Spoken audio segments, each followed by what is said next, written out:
I'm a little tired. I was in Cuba all day at a dominoes tournament, so I bought this shirt at Kohl's. Kohl's is my favorite place on the planet. I'm telling you, you could be in the back of the store at Kohl's and have an item that costs $100, and by the time you get to the register, it's free. Thank you for coming out tonight. Just to do a special here in Jersey. I'm from Jersey. I love doing comedy. I really love doing this. My wife's a comic. All my friends are comics. This is my passion. All day long, I think comedy. I love it.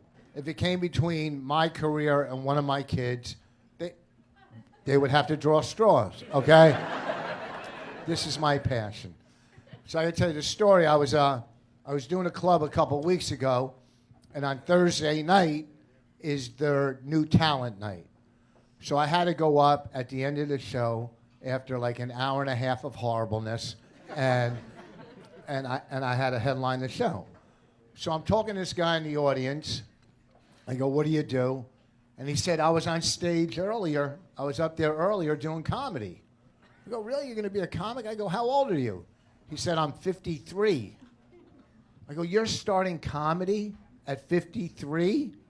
He said, "No, it's on my bucket list." Right? This is his bucket list. This is my life.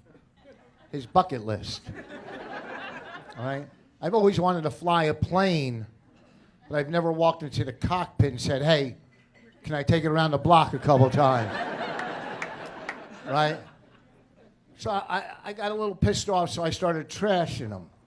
Not that bad, but really bad. I'm like trashing this guy. And then out of nowhere, he says, "Well, I don't have health insurance, and I have a brain tumor." Yeah, he used the old fucking brain tumor card. So now the audience hates me because I just trashed this guy for 10 fucking minutes, right? And I'm like, how am I going to get the crowd back? I'm like, it was so early in the show. I'm going, they hate, like right now how you're staring at me waiting for the punchline. Pretend there's all hatred in your eyes. They hated me.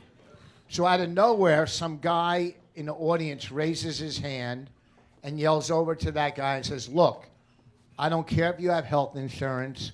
Come to my office this week. We'll take some x-rays and we'll see what we can do." I was like, oh, thank God, right? So I look over at the guy and go, "Are you a brain surgeon?" He said, "No, I'm an orthopedic, but brain surgery's on my bucket list." So,